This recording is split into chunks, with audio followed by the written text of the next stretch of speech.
Assalamualaikum warahmatullahi wabarakatuh. Kita lanjutkan mata kuliah dasar pemrograman. Hari ini saya akan menjelaskan tentang flowchart percabangan ya, review ya.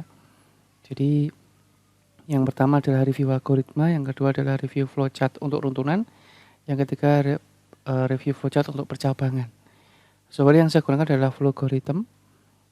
Sedikit teori ya tentang percabangan, yaitu suatu percabangan itu sama seperti persimpangan ya. Jadi bisa pertigaan, perempatan, perlimaan dan seterusnya. Yang penting ada simpangnya, ada cabangnya.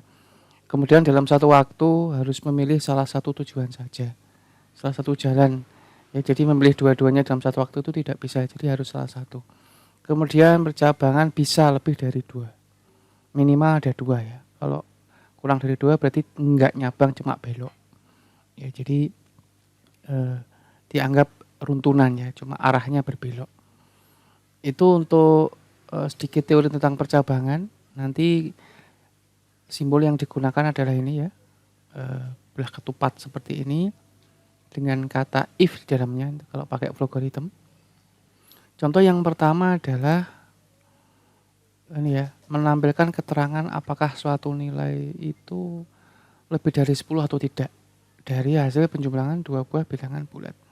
Jadi di sini ada 3 bilangan bulat deklarasinya A, B, C, kemudian A saya isi 2, B saya isi A diisi 2, B diisi 2, tentu berikutnya adalah C, A plus B, tentunya C adalah 4. Nah, di sini akan saya cabangkan 4 kan tadi ya, apakah lebih besar dari 10. Jika lebih besar dari 10 maka yang tampil adalah tulisan lebih besar dari 10, jika tidak maka kurang dari 10. Karena tadi C-nya 4, tentunya yang tampil adalah kurang dari 10. Ini untuk dua simpang ya, dua percabangan. Ini yang simple ya, contoh percabangan yang mudah. Contoh yang lain adalah ketika saya inputnya itu saya kasih dari user. Kalau ini kan tadi tetap, kalau ini input dari user A dan B nya, sehingga nanti bisa dinamis untuk C nya. Nah, kalau yang tadi ini kan cuma satu kemungkinan karena pasti itu nilainya ya, kalau enggak false ya true ya, 1. Tapi kalau yang ini nanti ada 2 kemungkinan karena outputnya bisa lebih kecil 10 atau lebih besar 10. Ketika saya isi A nya 1, B nya 2, maka yang tampil adalah kurang dari 10. Jika nanti saya isi A nya 10, B nya 1, yang penting lebih dari 10, maka yang tampil adalah lebih besar dari 10.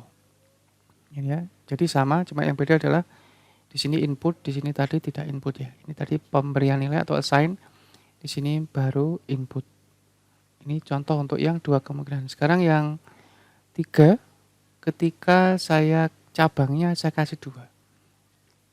Jadi di sini yang pertama adalah apakah C lebih besar dari 10, dan yang kedua apakah C sama dengan 10. Kalau tadi kan cuma 2 ya, kalau enggak lebih besar ya lebih kecil.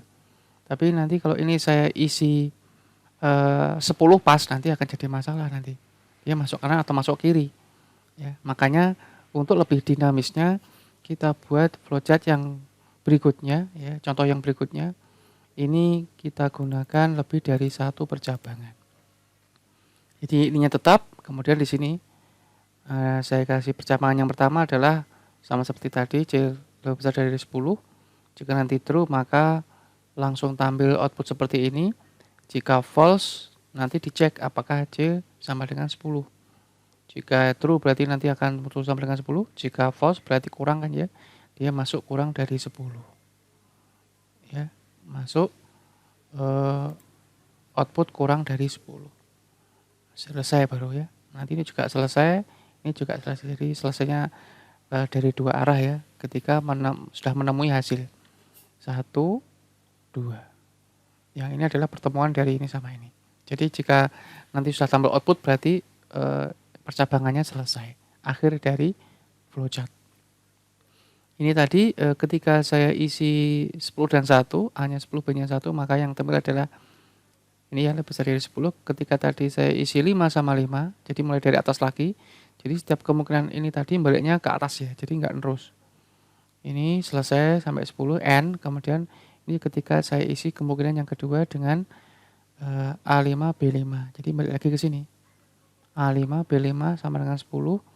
Ketika masuk sini itu karena tidak lebih besar dari 10, maka masuk yang false. Nah, masuk yang false ini juga diseleksi lagi ya. Apakah C itu sama dengan 10, apakah 10 sama dengan 10.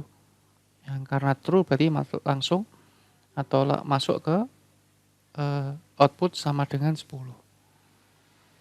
Itu selesai. Jadi ini tadi outputnya adalah sama dengan 10. Ketika saya isi kurang dari 10 ya, misalkan A1 B2, maka di sini akan masuk seleksi yang di sini, jadi balik lagi ke atas ya. Karena cuma 3, berarti dia masuk sini. Masuk false karena kurang dari 10 kan ya, kalau 3 itu. Kemudian di sini dicek lagi. Apakah C sama dengan 10, apakah 3 sama dengan 10, kan tentunya tidak ya. Nah, pasti lebih kecil kan ya, nah, jadi masuk sini. Nah, masuk kurang dari 10. Ketemu di sini, selesai. Ya, ini 3 kemungkinan dari ketika outputnya atau percabangannya itu lebih dari 2. Nah, itu ya. Nah, itu ini untuk isi dari kondisi if ini bisa dibolak-balik ya. Ini saya isi C sama dengan 10 langsung juga boleh. Jadi nanti ini maunya saya ganti C sama dengan 10, berarti nanti di sini true-nya, berarti nanti di sini sama dengan 10. Jika tidak berarti langsung ke sini. Nah, gitu ya. Sekarang saya coba. Saya pakai logarithm, saya coba. Saya declare dulu A, B, C integer. Saya isi assign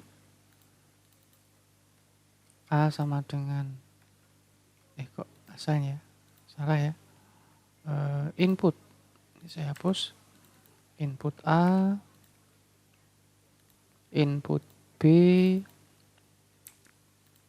Nah, ini bukan yang C, bukan input ya, tapi hasil perhitungan C sama dengan A plus B. Nah, ini kemudian saya cabangkan. Nah, ini ya, atau saya mau tampilkan dulu lah ya. Saya tampilkan dulu ya, biar tahu nanti C-nya berapa. C gitu ya. Nah, ini ya. Nah, ini baru saya ada cabang di sini. Sekarang saya mau coba bentuk yang lain dari ini ya. Saya coba ini balik ke sana ya. Saya switch ya ini. Apakah C sama dengan 10? Nah, ini. Jika iya berarti nanti muncul output, saya singkat ya, sama dengan 10. Nah, ini ya. Nah, sama dengan 10. Nah, jika tidak, ini saya kasih cabang. Nah, cabang yang kedua.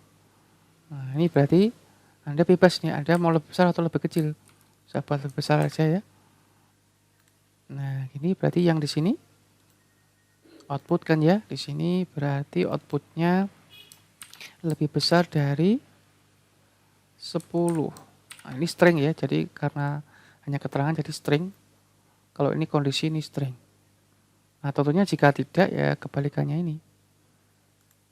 Ya, ini kebalikannya berarti string kurang 10. Nah, gini aja. Ya, ini aja ya. Kan kita coba. Nah, yang pertama mulanya saya masukkan ini ya, 10 dan 1. 10 dan 1. Ini kan 11 ya. 11 lebih besar dari 10. Ya, kalau Anda perhatikan masuk yang ini kan.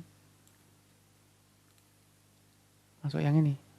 Karena tadi 11. Jadi ketika tadi saya isi 11 C-nya, hasil hitung-hitungannya adalah 11, maka dia masuk ke false. Bukan masuk ke sini. Karena 11 lebih bukan karena 11 tidak sama dengan 10. Jadi dia masuk false. Dia masuk sini. Nah, ketika di sini dicek apakah 11 lebih besar dari 10. True kan ya? Jadi ini yang keluar. Bukan yang lain. Ya, sekarang kalau saya jalankan lagi, saya isi 6 sama 4. Nah, ini sama dengan 10. Jadi masuk ke yang sini. Sini 10 kan ya. 10 sama dengan 10, ya masuk sini. Nggak ke yang lain lagi. Nah, jadi ketika saya coba lagi 2 dan 3, nah, itu kurang dari 10. Kalau Anda cek di sini, bentar ya. 2 dan 3, 5 ya, bentar. Masuk sini kan. Jadi masuk sini, lewat masuk sini, 5 ya. Kalau ke sini true kan berarti kan karena lebih besar dari 10, dia masuk true. Tapi kalau tadi 5, J-nya, dia masuk yang false. Jadi sehingga 5 itu kurang dari 10. Ya, itu untuk sedikit demo penjelasan atau pembuktian dari percabangan. Ya, semoga bisa dipahami. Saya akhiri dulu. Assalamualaikum warahmatullahi wabarakatuh.